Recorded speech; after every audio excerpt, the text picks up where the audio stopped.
Okay, so you're not going to believe how I fixed this. Now, I stupidly, when I didn't realise it was the head capacitor, I stupidly tried to remove the head drum, thinking it was a very, very dirty head drum.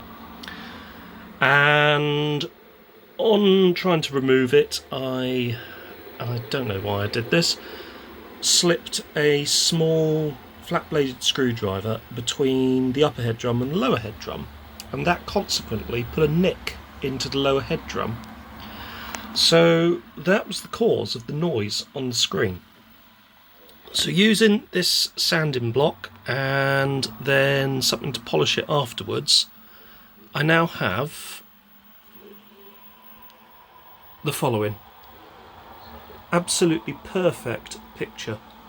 No problems whatsoever.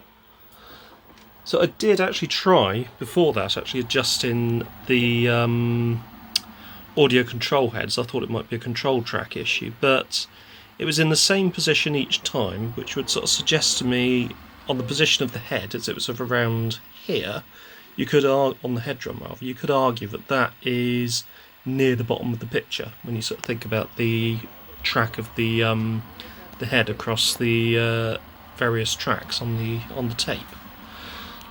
And that's what we have now. So all I need to do now is to sort out a long-term solution for the pulley, but we're done. We are fixed. And that's another one saved. Just need to work out also why the front panel has decided to be very intermittent in its operation. But if I can get a remote control for it, that will actually solve that problem. I don't need to then worry about that at all. But really pleased. Very pleased indeed.